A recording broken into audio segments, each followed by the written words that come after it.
Hi, I'm Julia Ham, President and CEO of the Smart Electric Power Alliance. Thanks for joining us for this SEPA TV interview. And in this series, I'm speaking with utility executives about the important role that utilities play in social equity.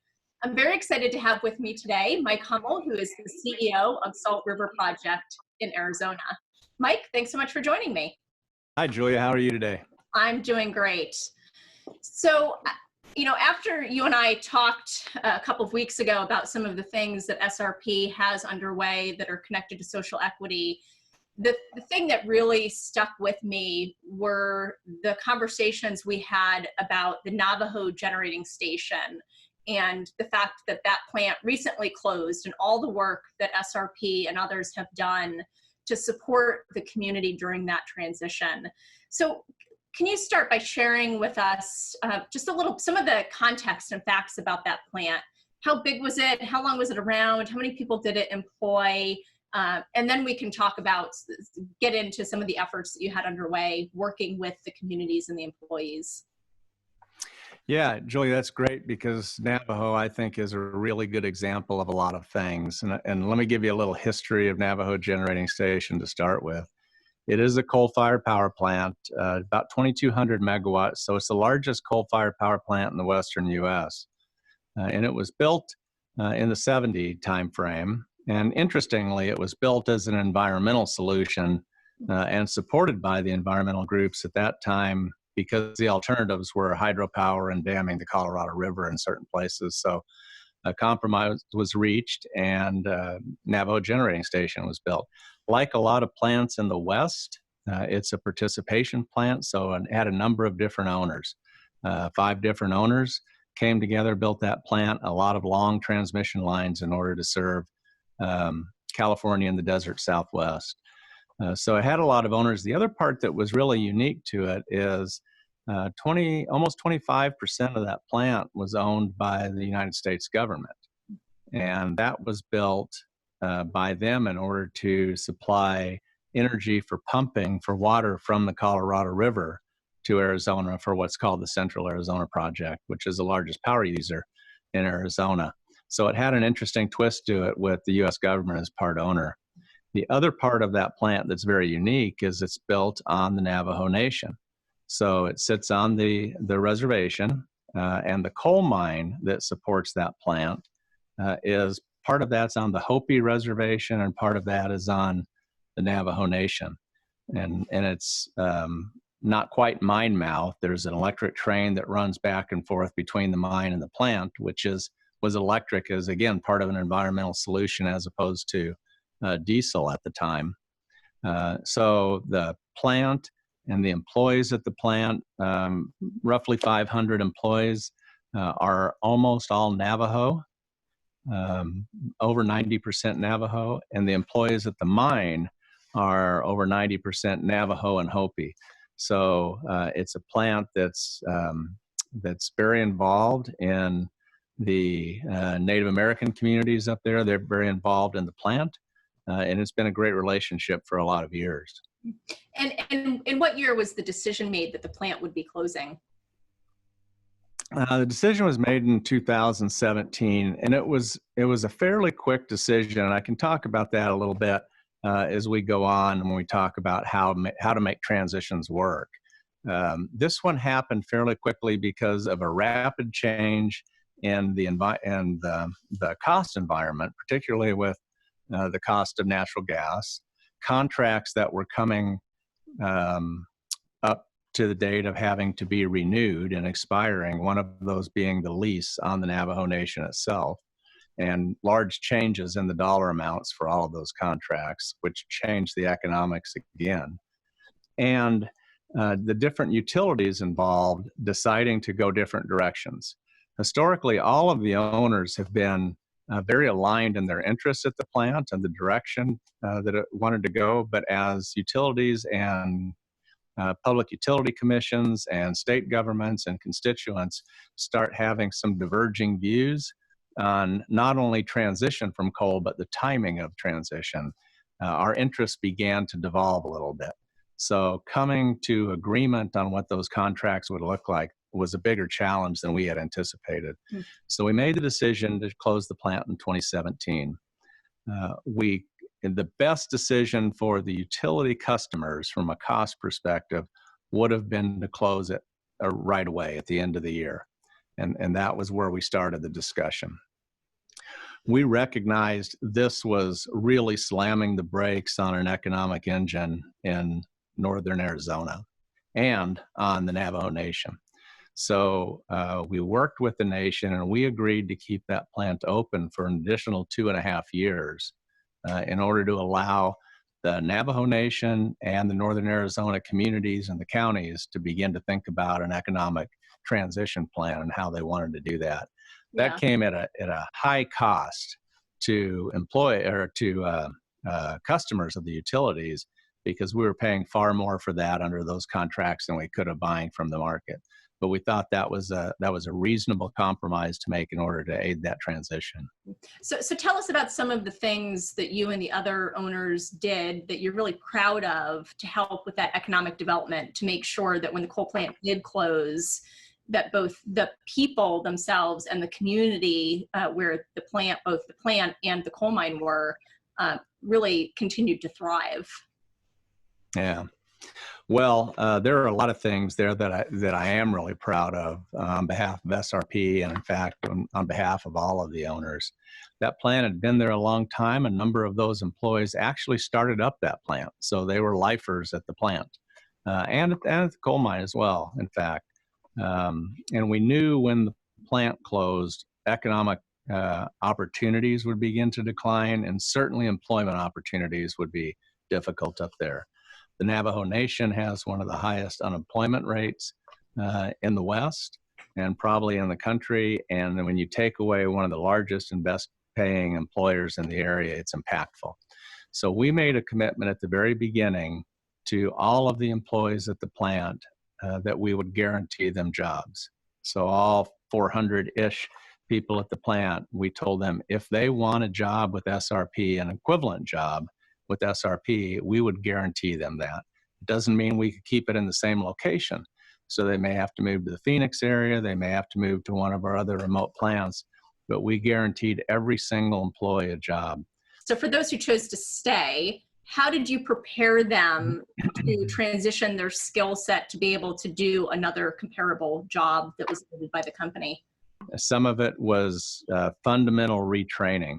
And we had a really unique program that we put in place for some of those people, and it was called the Apprenti program. And we took about 11 of those employees and put them through an apprenticeship-like program, but for information technology.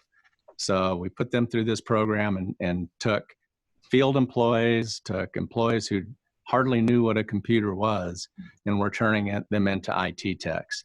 So not only will they have opportunities at SRP, but they'll have opportunities elsewhere in the economy. It's a great program, and I will tell you, in these transitions, you can't necessarily do it alone. And so we worked with the Greater Phoenix Chamber. They have a foundation that they work on workforce development, and it was a great example of working with other constituencies to do that. They had worked on that type of program and helped us bring that into SRP. That's great. Were there other than the university or the college, any other key stakeholders to the success of the transition?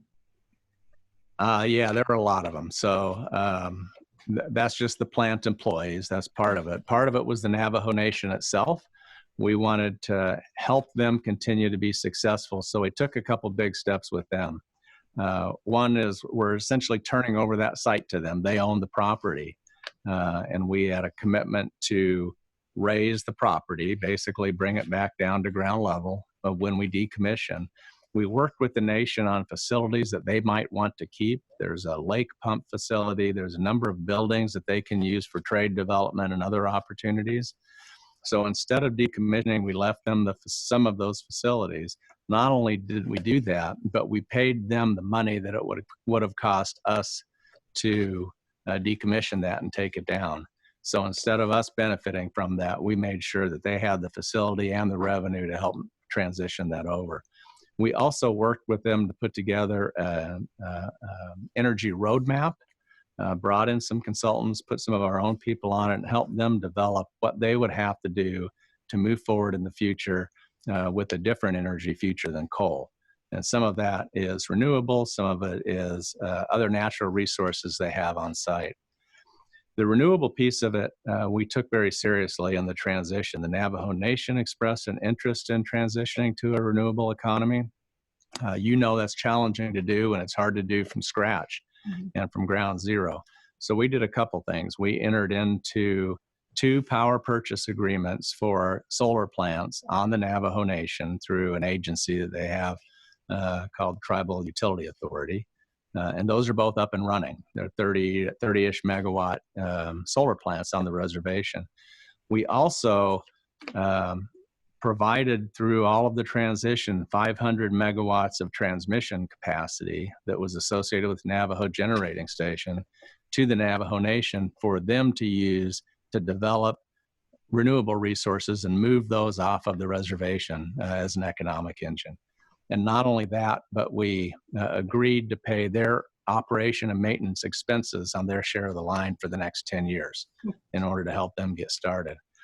We recently had an RFP for up to 400 megawatts of additional solar capacity and are giving preference to plants on the Navajo reservation.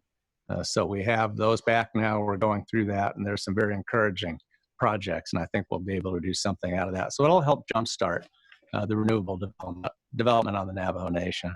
But it's not all nation. There are other non-Native American communities up there that we're working with as well. The city of Page is an example, and the county that sits in. We're working on redevelopment plans. We did some property studies with them, working on housing plans with them to help them through that transition. Great. Yes. So Mike, you mentioned that this was a pretty quick turnaround, 2.5 years essentially from the time. But now looking back, how long do you think is ideally needed from the time a decision a plant is going to close to when it does close to really adequately prepare both to retrain the workers for other opportunities, but also to make sure that the community has the appropriate economic development activities underway to ensure that it can continue to be successful?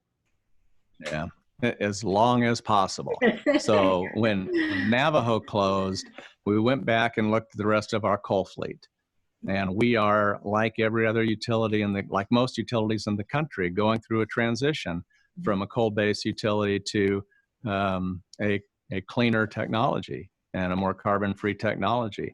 So we have gone through looking at all of our coal plants, and with the exception of one now we're still working on, we have put closure dates associated with every one. And that ranges from 7 years out to 15 years out. So we're making that those dates available to the community. We're going to work with them on what that transition looks like. The longer it is that you plan for that, the more time you have to work with attrition at the plant. So you're not backfilling jobs that you're going to have to get rid of. Right. Work on retraining employees, working with opportunities, give them and their families time to prepare for that and make decisions on what they want to do. You have to think about retention payments and all those kinds of things when you do that, so you can continue to run the plant. It gives you time to work with the communities on what might work for them and helping them secure additional economic engines, additional grants, additional funding to move forward. Gives you time to work with the city so they can work with school districts and others to make that work. So this was very short by necessity, so we had to kick everything into high gear. But the longer the better, and if you have 5 to 10 years, that makes that planning so much easier. It sounds like that transparency is really key to success in the long term. Yeah. So like we're running low on time. My final question is, looking back on your experience, what's the one piece of advice that you would want to give to another utility executive who is about to go through their first experience of closing a coal plant? My advice was to be as transparent as possible on it. Make sure that all of the constituents understand the motivations for what you're doing and why. Be as clear as you can about the dates associated with and what that looks like. Use those stakeholders to get input. We have ideas of how that might work, But as we began to work with some of those organizations, they brought other ideas in as well. So my advice is to be transparent, to be clear about dates, and then take advantage of the skills that are out there in the communities that are impacted by these, and gain as much input as you can before you make your final decisions how to go forward, and to be visible in those decisions. Great. Well, Mike, thank you so much for your leadership throughout the process of closing the Navajo Generating Station, but also the leadership that you're displaying every day at Salt River Project and helping move the company towards a cleaner energy future, a carbon-free energy system that will ultimately benefit all of your customers and society. So thank you for your time and for your leadership. Thanks, Julia. It's great to talk to you again. Thanks for watching. To see other interviews in this series on utilities and social equity, as well as other interviews in other series that SEPA has produced, please visit our website at sepapower.org or visit our YouTube channel.